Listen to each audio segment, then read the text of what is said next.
Mas a questão de lei não pegar, que tu me perguntou antes de responder ainda. Essa lei não a pegou. gente tem esse ditado, né, muito no Brasil, essa lei não pegou. Eu sei, na época que tinha o pessoal começou a ser obrigado acho que usar o cinto, se eu não me engano. Muita gente andava sem cinto. E as pessoas passaram a usar o cinto não porque aquilo estava numa lei, só porque começaram a se conscientizar de que é importante que tu morria, se batesse o carro, tu não ia. Você morre se você não usar o cinto. Exatamente, sabe?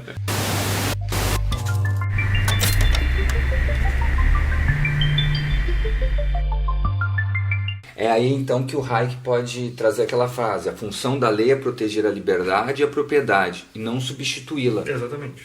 Tá, e o que está acontecendo hoje com essa substituição?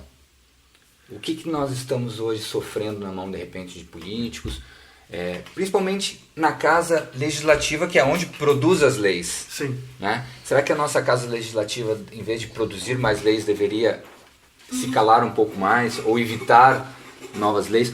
De repente, essa questão agora do decreto do IOF, o que você acha? Dá para fazer um paralelo? Apesar dos pesares, ainda esse decreto, ao meu ver, esse decreto do IOF é uma legislação ruim, que não condiz com a realidade. Né? E ainda tem um detalhe, não sei se o pessoal sabe, posso até estar enganado, mas nenhum aumento de imposto ele pode ser feito via decreto, ele tem que ser feito via projeto de lei.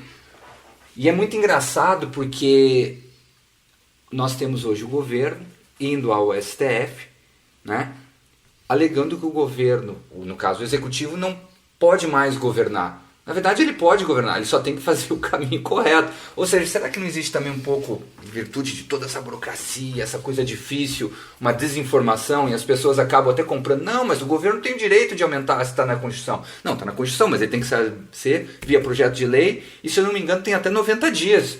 Sim, não é de uma hora para outra um decreto para aumentar. Mas o que acontece também é que nem a gente comentou, né? Essa questão do IOF. A ideia do governo inicial é arrecadar mais, mas na prática talvez isso não aconteça, entendeu? Porque tu começa a ter incentivos à sonegação fiscal, tu começa a ter incentivos a outras coisas. Sim, são os incentivos. Então é aquilo que a gente comentou antes. Talvez a lei, quando a lei não condiz com a realidade, normalmente ela acaba trazendo uma distorção muito grande. Uhum. E tu acaba punindo as pessoas também de maneira desigual, né? Porque se tu começa a ter incentivos à sonegação, o Estado hoje não consegue, talvez, pegar todo mundo que faz essa elisão fiscal ou tenta sonegar no geral.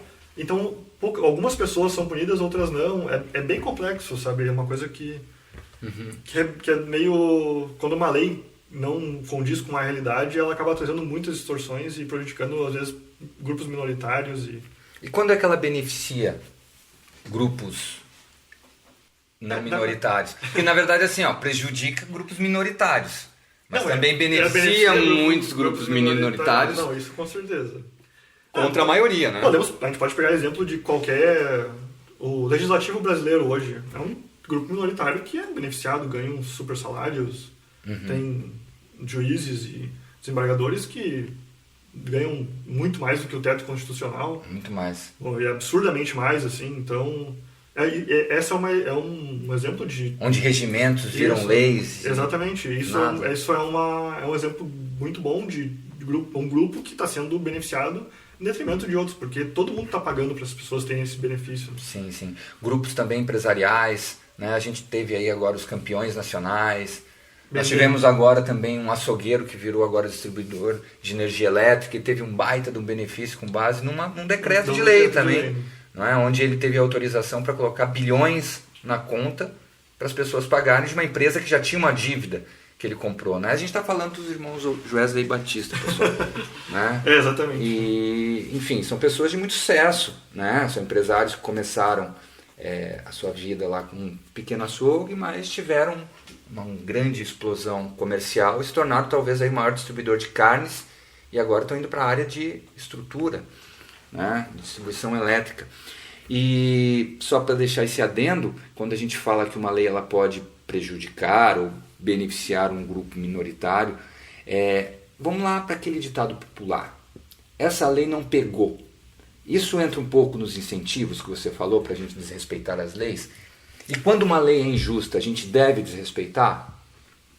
É uma colocação bem complexa, assim, né? Depende de cada pessoa. Acredito eu, vou te responder primeiro a questão das leis injustas, né? Acredito eu que sim. O Bastiat fala muito isso. Isso, né? eu acredito veementemente que nós temos o dever moral de respeitar leis injustas. Mas Dever moral de desrespeitar leis injustas. Mas isso é uma questão minha. Eu vou trazer exemplos mais gritantes, tá?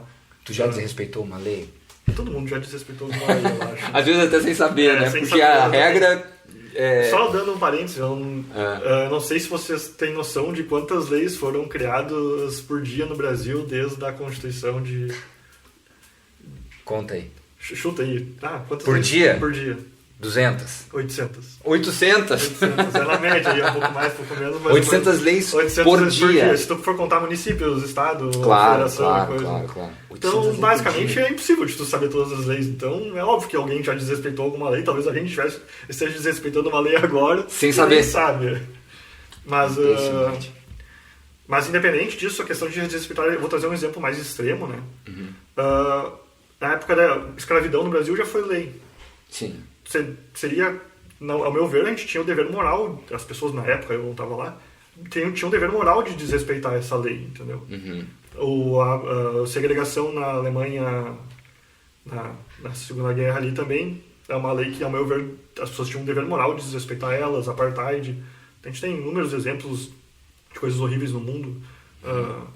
Você acha que a lei do salário mínimo a gente deveria ter um dever moral de desrespeitar? Eu acho. Muita gente já tem, né? Não, muita gente faz. A maior parte das pessoas, tanto que a informalidade no Brasil cresce cada vez mais, né? Porque, literalmente, as regras trabalhistas hoje no Brasil não condizem mais com a realidade do que é o mercado de trabalho. Então, é uma lei que ela vai contra a realidade do geral, sabe? Então, tu começa a ter, quase que tu é forçado a desobedecer esse tipo de legislação, sabe? Com certeza. Mas a questão de lei não pegar, tu me perguntou antes de responder ainda. Essa lei não pegou. A gente tem esse ditado, né, muito no Brasil, essa lei não pegou. Na época que tinha o pessoal começou a ser obrigado a usar o cinto, se eu não me engano. Muita gente andava sem cinto. E as pessoas passaram a usar o cinto não porque aquilo estava numa lei, só porque começaram a se conscientizar de que era importante que tu morria. Se batesse o carro, tu não ia... Você morre se você não usar o cinto. Exatamente, sabe? Mas não foi por causa da lei criada. Tinha gente que usava o cinto muito antes da lei ser criada. Então, claro. E normalmente, quando uma lei é criada, o mercado já está resolvendo isso de alguma outra maneira, sabe? É só dar tempo. As pessoas já estão se orientando. Já estão se orientando. Né? Quem eu comentei antes, é a ordem espontânea. As pessoas já estão tentando resolver aquele problema de alguma maneira. E daí o Estado vem para tentar arrumar aquilo de uma maneira mais rápida e normalmente acaba atrapalhando. Com certeza. O Estado atrapalha demais, né?